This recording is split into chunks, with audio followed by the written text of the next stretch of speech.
चलित वर्ष घोड़ाहाड़ जलभंडार समेत निकटरे थिबा पोखरी बंधगुड़िकरे कुंभीर गणना कराजिबो। एथिपाई एक प्रशिक्षण शिविर आयोजित होईछि।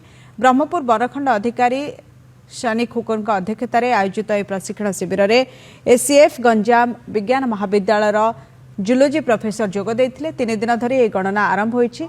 एने मोट 25 टी टीम गठन होईछि। घोड़ाहाड़ मध्य 10 टी सेगमेंट सह निकटस्थ ग्रामर थिबा 16 टी पोखरी को चिन्हट करा जाइछि। 2022 कुंभीरंकर संख्या थिला 76। 2023 रे ताहा वृद्धि पाई 81 रे पहुंचीथिला। सेप्रे 2024 रे 84 और 2025 रे 87 रे पहुंचीथिला। चलित वर्ष मध्य कुंभीरंक संख्या वृद्धि होबो बोली विभाग आशा रखिछि।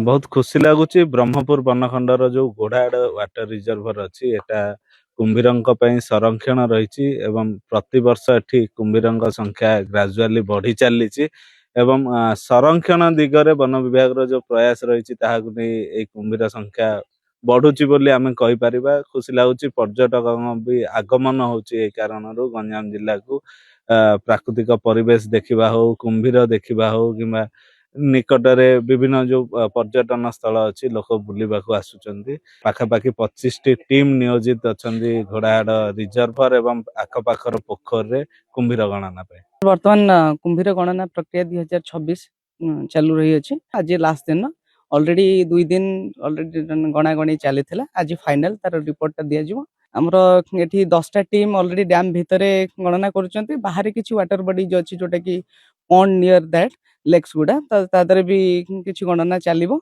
आउ एटा हमरो मेनली गोमुहा कुंभीर प्रजाति जाकु कि हमें मोगर क्रोकोडाइल कहूछु तार नंबर गणना एस्टिमेट करिकि आज संध्या सुधा रिपोर्ट डीएफओ प्रकाश करियो।